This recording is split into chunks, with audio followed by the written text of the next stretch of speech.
Good morning all of you. बेटा आप सब कैसे हो? आशा करती हूँ कि आप सब सुरक्षित होंगे, सही होंगे, स्वस्थ होंगे।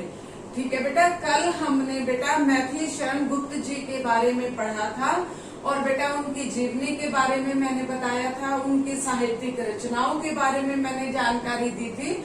तो चलो आज हम शुरू करते हैं उनकी द्वारा लिखी गई कविता मनुष्यता। बेटा मनुष्यता कविता आपकी पुस्तक में 4 नंबर पर है और बेटा नाम क्या है? मनुष्यता। चलो आज हम शुरू करते हैं। पहले मैं पाठ प्रवेश आपको करवाती हूँ, यानी कि इस कविता में क्या है इसके बारे में मैं हल्की फुल्की थोड़ी सी जानकारी देना चाहती हूँ।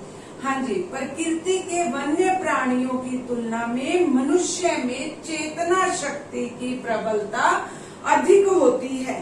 वह अपने ही नहीं औरों के हिताहित का भी ख्याल रखता है, यानी कि पशुओं की अपेक्षा मनुष्यों में, प्रकृति के जितने भी जीव होते हैं उनमें, उनकी अपेक्षा मनुष्यों में बेटा परोपकार की भावना बहुत ही अधिक होती है। औरों के लिए भी कुछ कर सकने का सामर्थ्य होता है।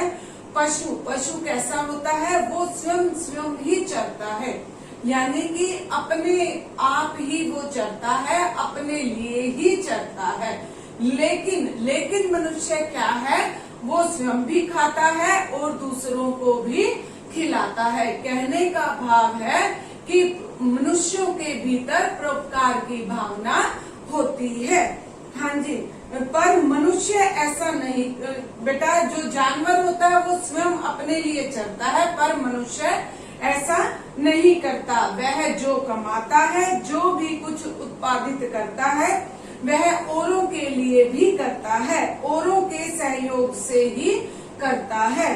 प्रस्तुत पाठ है जो कवि अपनों के लिए जीने मरने वालों को मनुष्य तो मानता है, लेकिन यह मानने को तैयार नहीं कि मनुष्यों में मनुष्यता के पूरे लक्षण भी हैं। वह तो उन मनुष्यों को ही महान मानेगा जिसने अपने और अपनों के हित चिंतन से कहीं पहले सर्वोपरि दूसरों के हित के बारे में सोचा है। उसमें वे गुण हो जिस कारण कोई मनुष्य इस मृत्यु लोक से गमन कर जाने के बावजूद युगों तक औरों की यादों में भी बना रहे। उनकी मृत्यु, उस व्यक्ति की मृत्यु भी सुमृत्यु हो जाती है। आखिर वे कौन से गुण हैं जिनसे ये पता चलता है कि और उनको बहुत अधिक याद करते हैं। चलो आज हम शुरू करते हैं अपनी कविता मनुष्यता। देखिए बेटा, हाँ जी, अपने एक गुण के कारण मनुष्य संसार के अन्य प्राणियों से भिन्न है। क्यों भिन्न है और वो कौन सा गुण है? देखो बेटा, मनुष्य के अंदर परोपकार की भावना होती है। हमेशा मनुष्य के भीतर परोपकार की भावना होती है, इसलिए वो अन्य प्राणियों से भिन्न है। वह गुण है मनुष्यता। कौन सा गुण है? परोपकार का गुण। वो क्या कहलाता है? मनुष्यता। इस गुण के कारण मनुष्य केवल अपने लिए ही नहीं बल्कि दूसरों के लिए भी जीता मरता है। मनुष्यता में अनेक सद्गुणों का समाहार है, जैसे परोपकार की भावना, उदारता की भावना, दया, दान, सहानुभूति, विश्व बंधुत्व, प्रेम आदि। ये सारे के सारे उसके मनुष्यता के भीतर गुण आ जाते हैं। प्रस्तुत पाठ में इन गुणों को अपनाकर मनुष्य बनने की प्रेरणा दी गई है। इनमें से किसी एक गुण को धारण करके भी मनुष्य संसार में अमर हो सकता है। इन गुणों से रहित मनुष्य को कभी मनुष्य मानने के लिए तैयार नहीं होता। क्यों? क्योंकि बेटा यहाँ पर यही बताया गया है कि जो प्रकृति के जितने भी जीव हैं वो सब एक तरफ है और मनुष्य के अंदर अनेक प्रकार के ऐसे गुण हैं जो उनको बिल्कुल अलग कर देते हैं। वे गुण कौन कौन से हैं? परोपकार की भावना, उदारता की भावना, दया की भावना, विश्व बंधुत्व की भावना, प्रेम की भावना, सहानुभूति की भावना। इस प्रकार ये हमारे मन के भाव हैं और इनके जरिए ही मनुष्य प्रसिद्धि प्राप्त करता है, वो यशस्वी कहलाता है। तभी तो उसको उसकी मृत्यु के बाद भी याद किया जाता है। चलो आज हम शुरू करते हैं अपनी कविता मनुष्यता, और मनुष्यता का पहला पैरा मैं आपके सामने पढ़ने जा रही हूँ। विचार लो कि मर्त हो न मृत्यु से डरो कभी, मरो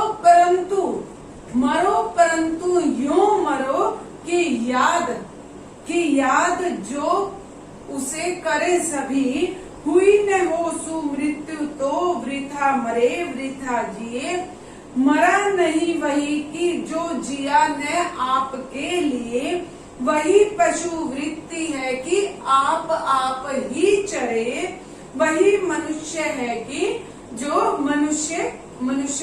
मनुष्य के लिए मरे। यहाँ पर कविवर क्या कहते हैं देखो, विचार लो यानी कि सोचो। देखो बेटा, मर्त का मतलब होता है नश्वर। हमारा शरीर क्या है? नश्वर है, वो कभी भी नष्ट हो सकता है। हमें अपनी मृत्यु के बारे में कोई अंदेशा, कोई जानकारी नहीं होती कि कब हमारी मृत्यु होगी। अब देखो बेटा, विचार लो कि मर्त हो यानी कि हमारा जो शरीर है वो नश्वर है। हमें इतना सोचते रहना चाहिए, न मृत्यु से डरो कभी, हमें कभी भी मृत्यु से डरना नहीं चाहिए। मरो परंतु यूं मरो कि याद जो करे सभी। हमें यहाँ पर कविवर क्या बताते हैं कि देखो, ये तो हमें पता है कि हमारी मृत्यु निश्चित है, लेकिन हमें कभी मृत्यु से डरना नहीं चाहिए और हमें इस प्रकार मरना चाहिए कि जो पीछे से भी हमें याद करें, यानी कि मरने के बाद भी हमें याद करें।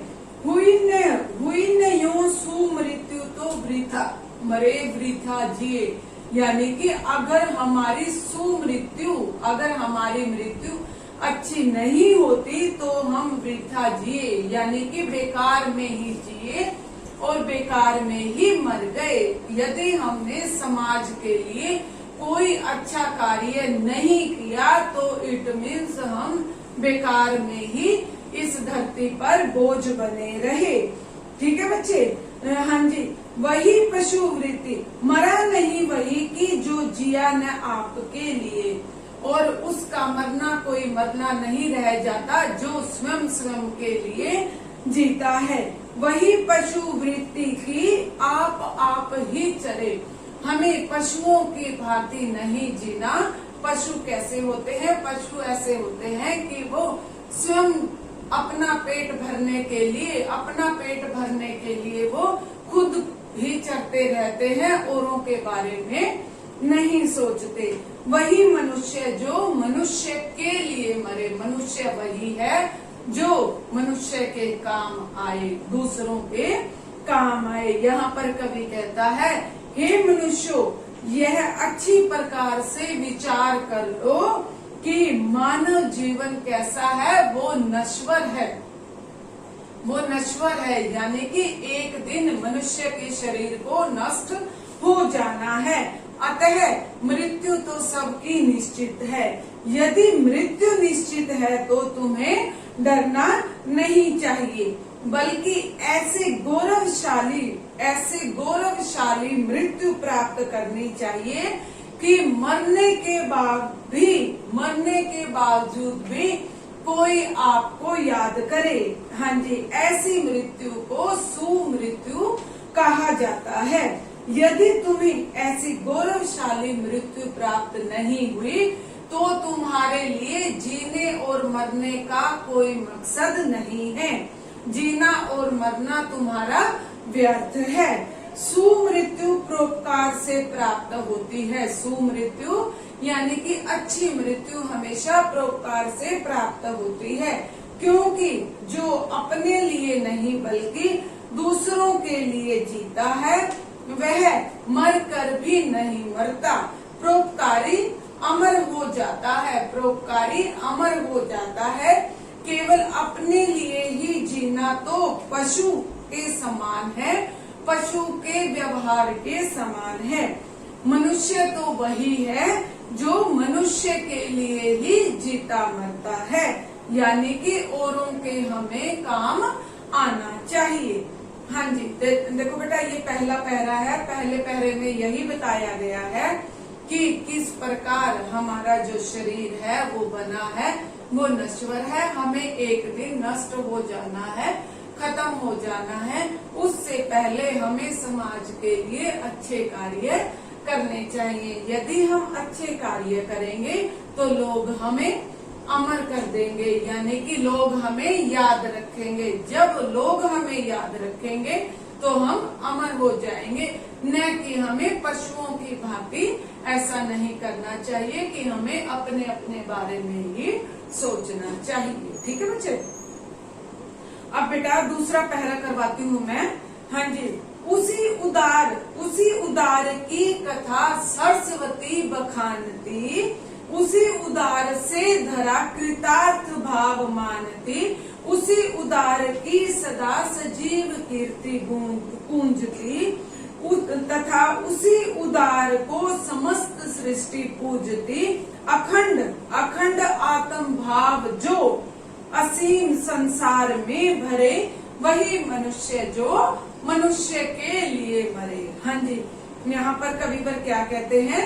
उदारता को मनुष्य का महत्वपूर्ण गुण बताते हुए गुप्त जी कहते हैं कि उदार व्यक्तियों की कथाएं ही पुस्तकों में छपती है। कहने का भाव है उसी उदार की कथा सरस्वती बखानती।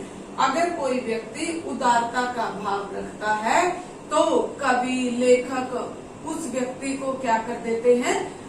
अपनी रचनाओं में जाहिर कर देते हैं। तो इस वजह से वो प्रसिद्ध हो जाता है। यानी कि अब देखो, उदार व्यक्तियों की कथाएं ही पुस्तकों में छपती हैं और लोगों की वाणी ही उनका बखान करती है। उसी उदार से धरा कृतार्थ भाव मानती। उदार व्यक्ति के जन्म से यह पृथ्वी धन्य हो जाती है। उसका यश सदैव अमर रहता है और यह सारा संसार उसकी पूजा करने लगता है। उसकी उदारता की सदा सजीव कीर्ति पूजती, यानी कि उसके बारे में उसका यश वैभव चारों दिशाओं में फैल जाता है, यानी कि उसको प्रसिद्धि प्राप्त होती है। क्यों? क्योंकि उसके कार्य इतने उदार थे, उसने अपने कार्यों के द्वारा उदारता प्राप्त की। हाँ जी, तथा अब देखिए, तथा उसी उदारता को समस्त सृष्टि पूजती, यानी कि उसकी उदारता को सभी के सभी गाने लग जाते हैं। क्यों? क्योंकि उसके अंदर इतने अच्छे अच्छे गुण जो भरे हुए हैं।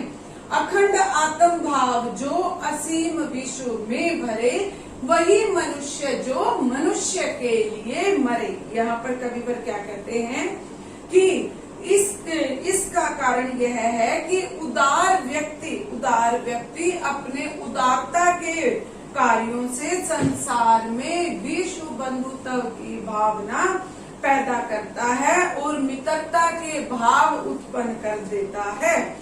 ऐसे उदार व्यक्ति ही मनुष्य कहलाने के अधिकारी है, क्योंकि मनुष्य वही है जो दूसरों के लिए जो जीता मरता है। कहने का भाव क्या है? यहाँ पर इस पहरे में उदारता का भाव दिया गया है। किस प्रकार कवि ने इन दोनों पहरों के जरिए मनुष्यता के गुणों को उभारा है। बेटा जी, आज मैंने आपको ये 2 पहरे करवाए हैं। घर पर आप दोनों पहरे ये रीड कर लेना। हर पहरे से संबंधित प्रश्न उत्तर रहते हैं। ठीक है बच्चे। और बेटा आप अपने प्रैक्टिस में डेली आप इनको दोहराते रहोगे तो जल्दी से जल्दी आपको याद होते रहेंगे। ठीक है बच्चे। हाँ जी, आप खुश रहो, हंसते रहो, मुस्कुराते रहो।